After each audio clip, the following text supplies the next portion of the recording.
Hey, what's up guys, it's BenBonk, and recently I hosted the second BenBonk Game Jam. So the thing with hosting a game jam is that I can't participate because people would know it is me and possibly rate my game with bias. So I decided to enter my own game jam with nobody knowing.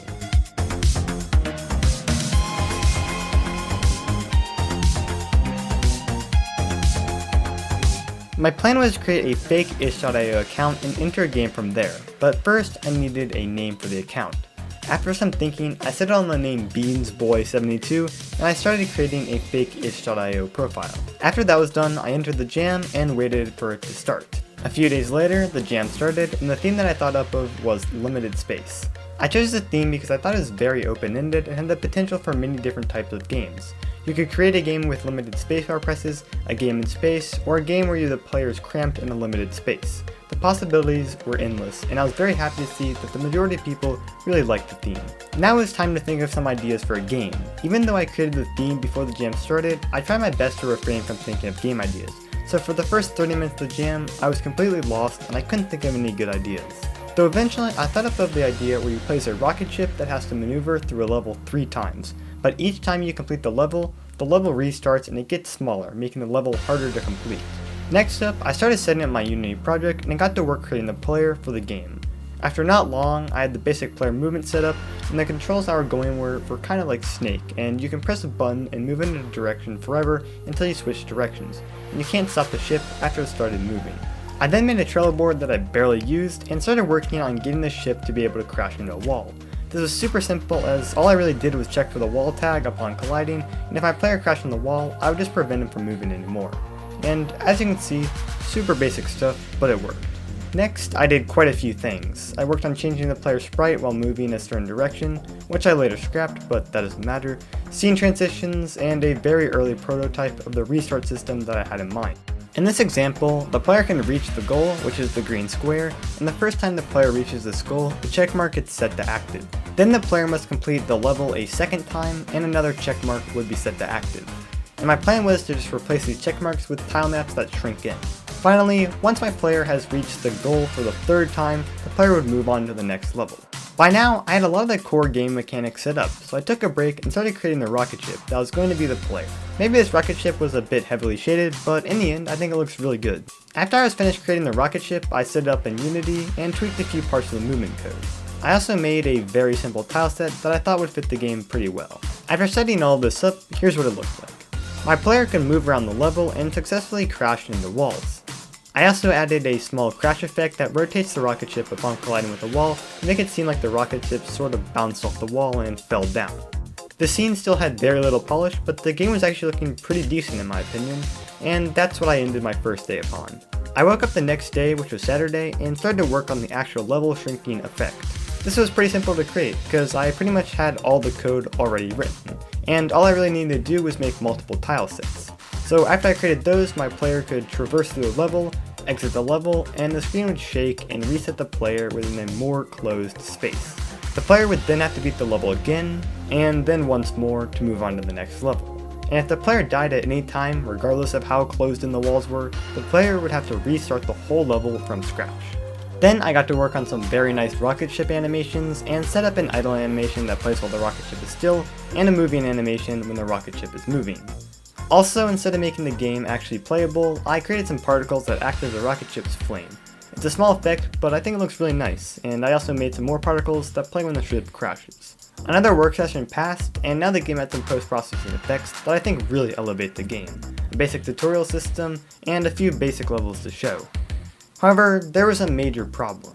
I'd been messing around with level design and I quickly realized that there wasn't much opportunity for creating challenging levels. I could have made a bunch of one-tile turns and made hard levels that feel like that, but I realized my goal for this game wasn't for it to be a rage game, and I had a lot of thinking to do. So I hopped into my Google Doc and started drafting out some ideas. After not long, I came with the idea for a fuel system. My idea was that the rocket ship had a limited amount of fuel, and while the rocket ship was moving, it would drain fuel. Once the rocket ship ran out of fuel, the player could not control the rocket ship or change its direction anymore. The only way to regain fuel would be to collect fuel pickups throughout the level, and these fuel cans would not reset when the player collects them and finishes the level once, so the player would have to think strategically about what cans to collect and when. So my plan was to combine the difficulty of precise movements with fuel puzzles. With this said, I started to work on the fuel system. It was something that was quite easy to do, as all I'm really doing is decreasing a variable every second multiplied by a drain rate.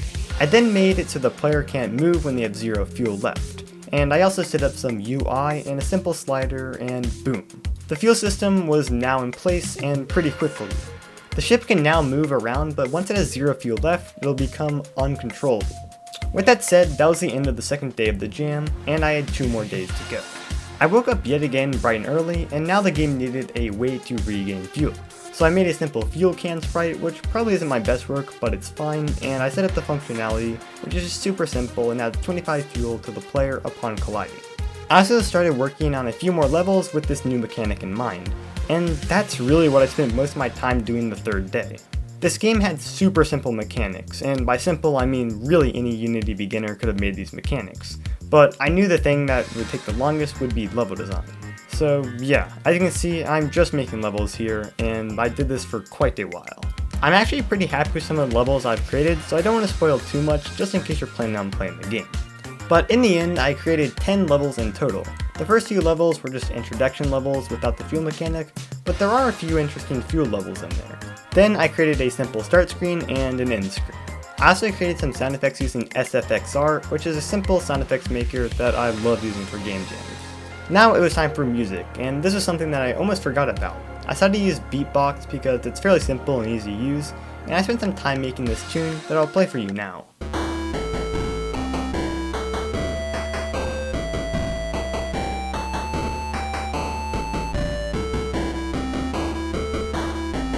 It's nothing amazing, and all I really did was place notes randomly, but this is the second song I really ever made in beatbox and in general, and I think it's decent considering that.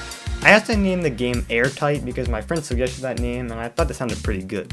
After that, I sent the game off to that same friend, and he gave some really good feedback that the game was just too hard because the ship was too fast, and these tight one-tile turns were just too hard to pull off consistently. I decided to leave this mode in the game and call it hard mode, and I created a separate mode called easy mode that just makes the ship slower.